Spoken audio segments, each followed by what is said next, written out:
Well, now to another fascinating coastal region of Australia, Esperence in Western Australia.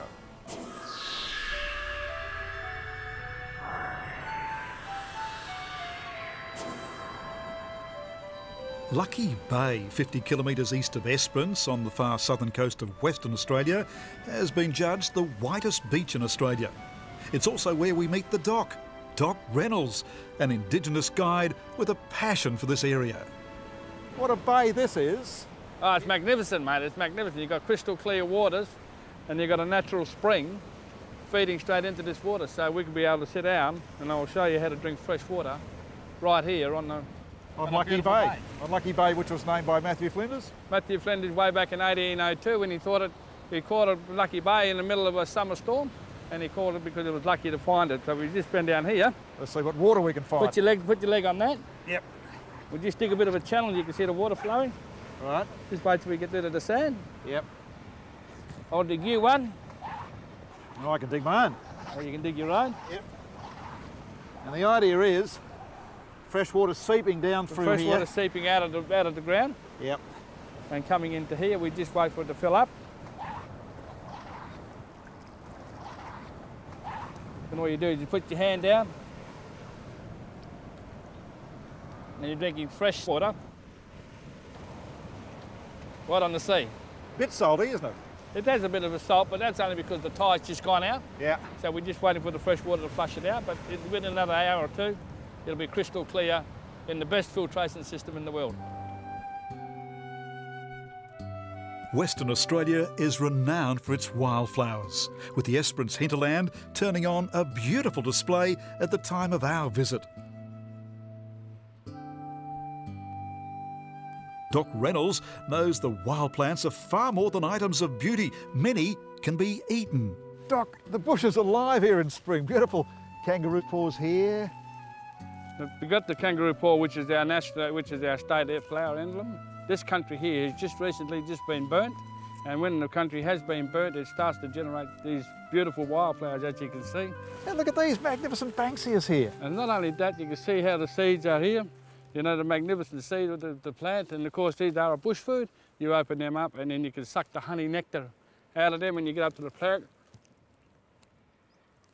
And then you got a nice sweet taste on your tongue. Then to taste one of Doc's favourite bush delicacies. What do we got, Doc? This is a bawn or a wild onion. And what we're going to do, we'll just dig down on the side here, we'll just clear it out. And as you're digging, as you can see, the sand's quite soft, and you can get down very quickly. And what will eventually happen when we get down here, we'll get a bowl very similar to an onion. Very nice to eat. It was gathered by our women and roasted when they had game. And as you can see, wow, you pull it out. Red, red, red. Beautiful red bawn or a bush onion. Just brush the sand off it, and all you do is just pick that up and have a taste of it.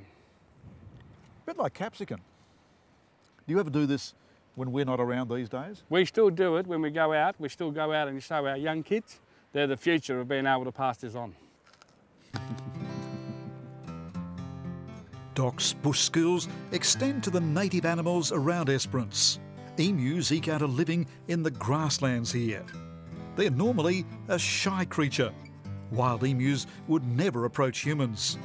But Doc has a trick, and he's about to demonstrate it. So, while we lay low, hiding behind some shrubs, Doc asks me to take off my red jacket. He waves it in the air, and the emus come closer. They are inquisitive birds. Doc, the trick is now to use my red jacket on your pole here to try and attract them? Yep, we'll attract them. As you can see, the emus are very inquisitive. So they're starting to come in? Yeah, because we're downwind from them, they can't smell us. And as they're walking towards us, as you can see now, they're walking towards us. You've got that little jerder coming along, and she's making the emus, and it's the closest emu that's getting chased by that bird. And of course, it's the way the bird is alerting these emus through bird language that there's danger. So what you've got is one of the world's smallest birds attacking one of the world's biggest birds here. Well, that's right. You've got the second largest bird on the planet getting chased away by a small bird who's alerting them to the danger of us. Yeah.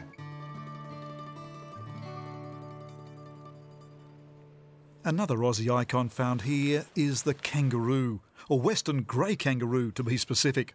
Like the emus, Doc knows their behaviour well and is able to get very close to them. Well, Doc, how about this? 2 western grey kangaroos. We call these kangaroos here yonga. And yonga. They're very prolific. As you can see, they're quite content here now feeding. They are very friendly. And a little later, they'll go down onto the beach and have a drink of that fresh, crystal clear water that we drank a little earlier. Now, there seem to be a lot of them around here and not intimidated by us at all. No, they're not intimidated. As you can see, they're quite happy, quite content to feeding. The one on the right here, on our right, is the mother, and the one on the left is her last year's Joey, and she's just been hanging around, and she'll be having another Joey anytime soon. And the western grey kangaroos, how do they differ from the eastern grey? They're very small, and these ones here, as you can see, they are quite small, and they don't grow very big from that, except for the male. And he'll grow a much bigger size, very similar to the eastern grey kangaroo. But these ones here, as you can see, that female in front, she is a very small, even though she's a very mature animal. And as you can see, she's quite content. She's just looking around, feeding, and you know, not intimidated by us. And of course, they're very friendly, and it's very good for kids to interact with them because they can get up close and personal and see how the kangaroos really get on.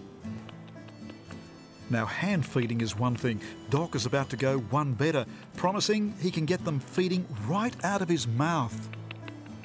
As you can see, I'll get up really close, and the mother, looking at me, knew that I had something in the mouth, but she was very close to me, and as you can see, they come right up to you, and they can actually kiss you.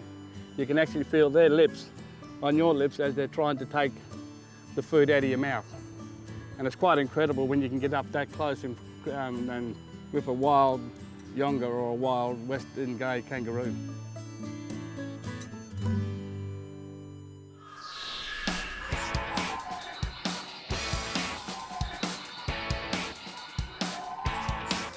Next time we travel Oz back to Australia's Antarctic territory and Mawson's hut. We rejoin the team who've been restoring this legendary part of Australian history. The 2 Tims take us on the next leg of the Great Victorian Bike Ride. Gold, gold, gold.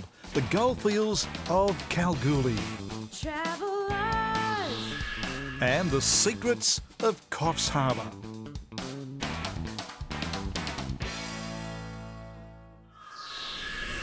And that is this episode of Travel Oz. I'm Grainger.